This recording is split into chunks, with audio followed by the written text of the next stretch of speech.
Great article by the New York Times, and its headline, "An Uber Wage Experiment Worked." New York shows that Uber drivers can have higher wages without triggering an Armageddon.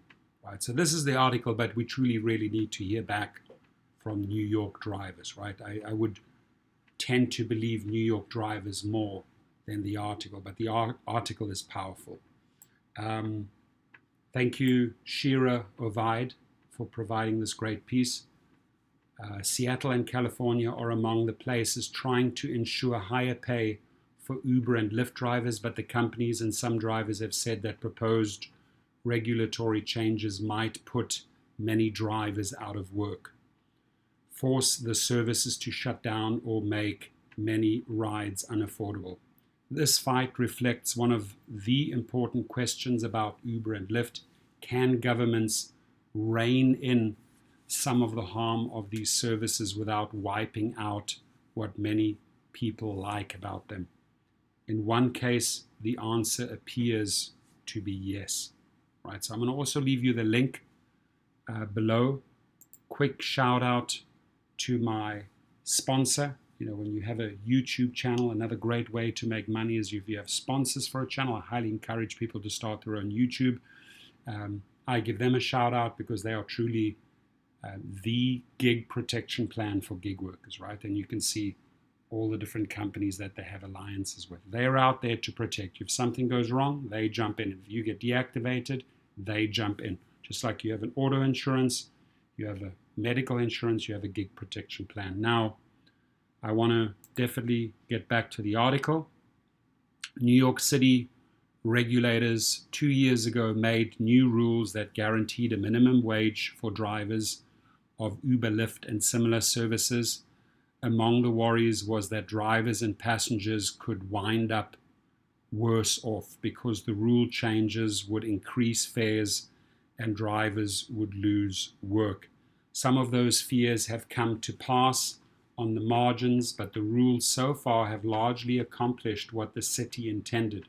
Drivers in New York have made more per hour, and for each trip on average, people haven't been significantly discouraged from riding with Uber or Lyft, and even the companies have most likely done better. So, we got to speak the truth here. This is a win-win-win situation. Win for the drivers, win for the state, win for the company, win for the riders. Actually, it's a four-way win, right? Because the riders know what they're getting, right? They're getting the driver's 5-star service in a clean car versus maybe, smoky taxi. And not to put the taxi drivers down, but that's a reality in New York, right? So the companies are making more money. The driver's getting paid more money per hour in a shift. He was doing a 10-hour shift, right? And the city is also winning from this in form of taxes and contributions, etc. So I like the model. And if you look at one of my previous videos, I said this is something that should be adopted in all cities. Seattle just followed suit, right? Maybe California cities will follow suit soon. We shall see. That was the conclusion of Michael Reich, a labor economist at the University of California, Berkeley, whose work was instrumental in the New York regulatory changes and has analyzed data on about 500 million trips made in 2018 and 2019 that Uber, Lyft, and other companies shared with the city. So when you're looking at data of 500 million trips, you're getting accurate data, right? The lesson from New York is that when regulators changed rules for the whole industry, drivers were paid more, companies earned more, and passengers on the whole did fine. That's amazing.